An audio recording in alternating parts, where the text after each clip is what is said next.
नमस्ते, जय हिंद, वंदे मातरम।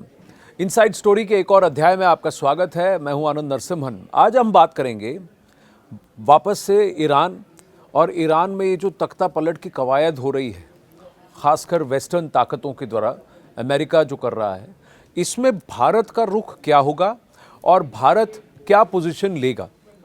देखिए, एक बात मैं आपको साफ बता दूं कि भारत के ईरान के साथ संबंध पिछले कई वर्षों से अच्छे रहे हैं। करीब 10,700 भारतीय आज भी वहाँ पर ईरान में हैं और उसमें से अधिकांश छात्र हैं, स्टूडेंट्स हैं जो वहाँ पढ़ते हैं, और उनका लिंक उत्तर प्रदेश के कई इलाकों के साथ साथ आमतौर पर और अधिकांश रूप में जम्मू कश्मीर से है। और ख़ासकर कश्मीर में जो शिया पॉपुलेशन है, उसके कई सारे छात्र ईरान जाते हैं पढ़ने के लिए। और उसका एक रीज़न भी है, क्योंकि इतिहास में अगर आप देखें तो कितने भी सैयदी हैं, उनका जो डिसेंट है या रूट्स हैं वो ईरान से जुड़ा हुआ है। और इसीलिए शिया मुसलमानों में आप ईरान की तरफ रुख और ईरान के साथ एक लिंक आप हमेशा देखेंगे। और उनके लिए, शियाओं के लिए, जब वो हज करते हैं तो भी वो ईरान की तरफ जाते हैं, कबाला जाते हैं। तो ये बहुत ज़्यादा एक लिंक है शिया फ़िरके के साथ। और ये कनेक्शन, उनका लिंक जो है, सिर्फ धर्म के आधार पर नहीं, पर एक हिस्टोरिकल आधार है कि कुछ कई सारे परिवार हैं जो कहते हैं कि हमारे जो फोरफादर्स हैं, जो हमारी पुश्तैनी लिंक है, वो ईरान के साथ है। या ईरान में भी कई लोग हैं जिनके लिंक्स यहाँ भारत में हैं। तो ये एक हिस्टोरिकल रूट कनेक्शन तो है। दूसरा, देखिए, चाबहार पोर्ट भारत के लिए बहुत इम्पॉर्टेंट है। भारत का मिडिल ईस्ट के अंदर किसी भी तरीके का जो ट्रेड और एक्सेस है वो ईरान के चाबहार पोर्ट से ही है।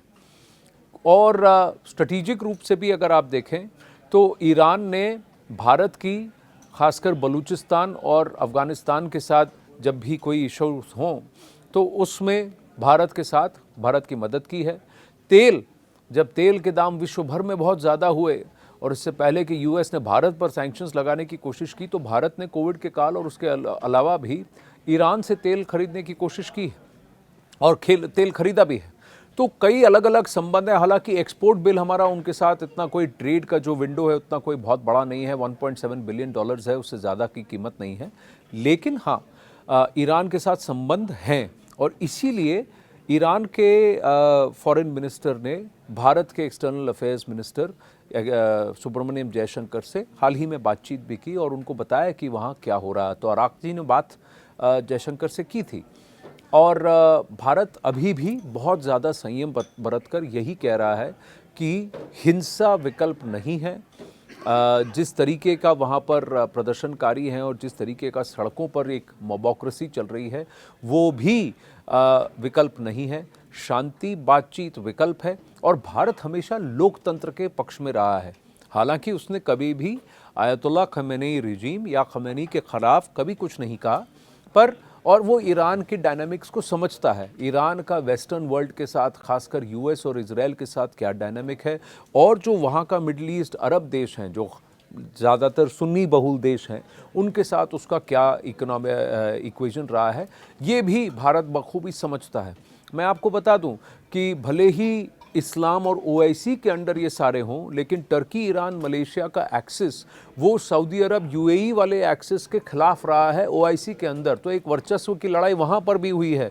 एक शिया बहुल देश सुन्नी प्रधान देशों से भी काफ़ी लड़ता रहा है, लेकिन बावजूद इसके कहीं ना कहीं इस्लाम को ओवरऑल देख करके अरब देशों से भी ईरान को सपोर्ट मिला है। और कहीं ना कहीं यूएस को कहा गया है कि देखिए, आप बहुत बड़े मिलिट्री स्ट्राइक्स प्लान ना करें और ईरान के अंदर बम बरसाने की बात मत करें, ये भी कहा गया है।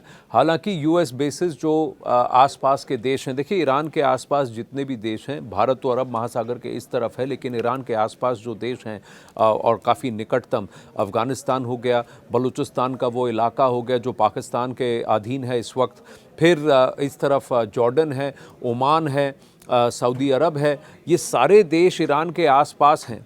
और जिसकी वजह से इराक है, इसकी वजह से इजराइल को भी जब उसने एयर स्ट्राइक्स किए थे तो Jordanian air space, Lebanese air space को लांग कर फिर आने की कोशिश की थी। अब यूएस के कोई भी बड़े एयरक्राफ्ट कैरियर्स इस वक्त अरेबियन सी में नहीं है, हालांकि यूएस ने अपने 2-3 डिस्ट्रॉयर्स उस खाड़ी इलाके में मूव किए हैं ताकि वो ईरान की तरफ कार्रवाई कर सके। ऐसे में भारत की पोजीशन क्या होगी? भारत शांति चाहता है और भारत रुकेगा, भारत देखेगा कि क्या हो रहा है, लेकिन भारत सबसे ज़्यादा अपने हितों को, भारतवासियों के हितों को प्रोटेक्ट करने की कोशिश करेगा। अलार्म बेल्स किस लिए मैं आपसे कह रहा हूँ? देखिए, सिर्फ ऑस्ट्रेलिया, कनाडा और अमेरिका ने ही अपने नागरिकों से कहा कि आप अगर हो सके तो ईरान से निकल जाओ। अगले 24 से 48 घंटों के अंदर जब तक हवाई रूट्स चल रहे हैं आप ईरान से निकल जाओ, बगल वाले देश में कहीं पे चले जाओ, जॉर्डन, वहाँ से वापस भारत आने की कोशिश करो, लेकिन निकल जाओ। और यही एडवाइजरी भारत ने भी अपने नागरिकों को दी है कि एक, आप ईरान का कोई प्लान ना बनाएं, जाने का प्लान ना बनाएं, दूसरा वहाँ से निकलने का जितनी जल्दी कार्यक्रम बना सके बनाएं।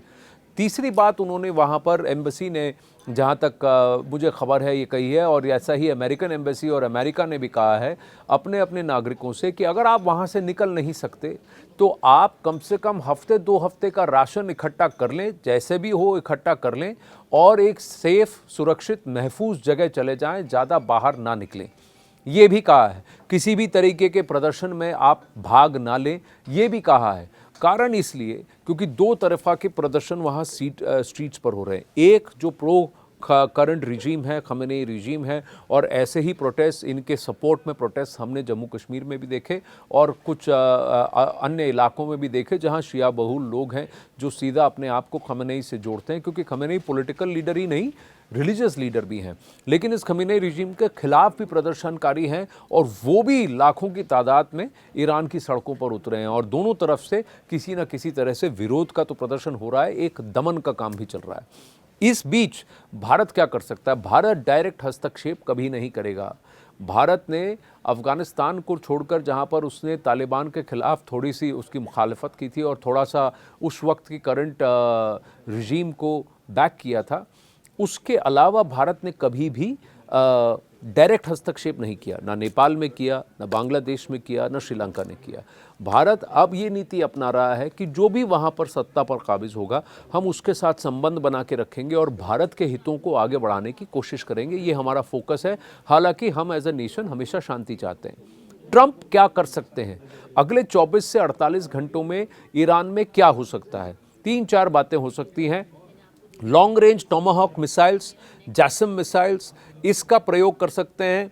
प्रिसिशन टारगेटिंग ट्रंप कर सकते हैं। इजराइल की मदद ले सकते हैं, अपने डिस्ट्रॉयर्स के थ्रू कर सकते हैं या फिर अपने ही विमानों से चला सकते हैं, जबकि और सऊदी अरेबिया, जॉर्डन, इन सब के एयर स्पेस का प्रयोग कर सकते हैं। और टारगेट क्या करेंगे? IRGC के हेडक्वार्टर्स को करेंगे, बस्ट मिलिशिया के हेडक्वार्टर्स और उनके सबसे बड़े बैरक्स को करेंगे। और ईरान की इकोनॉमी को जहां पर ये लोग कंट्रोल करते हैं, 2/3 40% से 60 to 70% इकोनॉमी को कंट्रोल अयतुल्ला खमेनेई रिजीम करता है ईरान की इकोनॉमी को। तो जहां जहां उनके हब्स हैं उसको तोड़ने की और उसको स्ट्राइक करके उसको वीक करने की कोशिश करेगा ट्रंप और अमेरिका। तीसरी बात, लोग ये पूछ रहे हैं कि ट्रंप ये ईरान पर चढ़ाई कर क्यों रहे हैं? देखिए, इसके 2-3 मायने हैं। ऑयल का कंट्रोल तो है ही। वेनेजुएला पर भी तख्ता पलट इसीलिए किया था क्योंकि अमेरिका वेनेजुएला के ऑयल को कंट्रोल करना चाहता था और वेनेजुएला एक रोग नेशन की तरह बिहेव कर रहा था जिसने क्रिप्टो करेंसी में ऑयल बेचना शुरू कर दिया था। और वो किस किस को ऑयल बेच रहा है, कहाँ बेच रहा है, इसकी कोई भी इसका कोई हिसाब नहीं था। तो अमेरिका के अंदर कुछ ऐसे नामी गिनामी ट्रंप के हितैषी हैं, बड़े बिलियनर्स हैं, जो चाहते थे कि देखिए ये ऑयल का कंट्रोल जो है थोड़ा सा रेगुलेट होना ज़रूरी है और अमेरिका का उस पर कंट्रोल होना ज़रूरी है। दूसरा एक देश है जो बेधड़ाक अपना ऑयल बेच रहा है, वो ईरान है। और ईरान अधिकांश अपना ऑयल चीन को बेच रहा है। तो चीन को कमज़ोर करने के लिए ईरान पर कब्ज़ा, ईरान पर कंट्रोल ज़रूरी है और ईरान अपना ऑयल किसी और देश को ना बेचे, इसीलिए ये कंट्रोल ज़रूरी है। 4-5 देश हैं जिसकी वजह से आमतौर पर दुनिया के अंदर इंस्टेबिलिटी आ रही थी। एक वेनेजुएला, दूसरा चीन, तीसरा नॉर्थ कोरिया, चौथा ईरान और 5वां क्यूबा।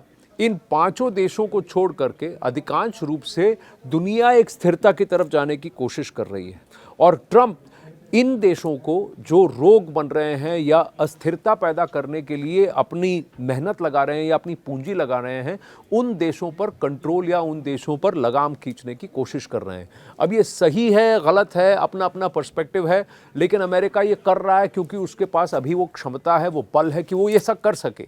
क्या उसे ऐसा करना चाहिए या नहीं करना चाहिए वो अलग विषय है, लेकिन उसके पास ये बल है कंट्रोल करने का। और दुनिया के कई देश हैं जो अमेरिका को कहते हैं भाई तुम करो, तुम पावरफुल हो, तुम करो, हम नहीं कर सकते तुम करो, हम चाहते हैं तुम करो। तो ये दुनिया के कई देश भी ये कह रहे हैं। यूरोपियन यूनियन अभी चुप्पी साध के बैठा है, ग्रीनलैंड पर चर्चा हो रही है, मो कर रहे हैं, लेकिन उससे ज़्यादा कुछ नहीं करेंगे क्योंकि कहीं ना कहीं लोग स्थिरता चाहते हैं और स्थिरता के लिए कहीं ना कहीं किसी एक का बलवान होना और बल की बाद ही शांति आती है। तो बलम अनुवर्तते शांति, तो ये एक और बात है कि बल के प्रयोग के बाद ही शांति की स्थापना होती है। और आज बल अमेरिका के पास है तो अमेरिका बल प्रयोग कर रहा है, लेकिन क्या वो बेधड़ाक कारपेट बॉम्बिंग ईरान पे कर सकता है? नहीं कर सकता। क्यों? क्योंकि वहाँ पर सिविलियन डेथ्स अगर हो गए तो बात उल्टी पड़ जाएगी। दूसरी बात, अगर वो तख्ता पलट कर भी देते हैं तो उस सत्ता पर काबिज कौन होगा, कौन वहाँ का नेता होगा? क्योंकि रजा पहलवी पर भी ट्रंप कॉन्फिडेंट नहीं है। तो कहीं ना कहीं इसी सरकार के अंदर से एक विकल्प निकलेगा या फिर आयतुल्लाह खमेनी रिजीम को किसी तरह का कॉम्प्रोमाइज़ करना पड़ेगा ताकि शांति बहाल हो सके।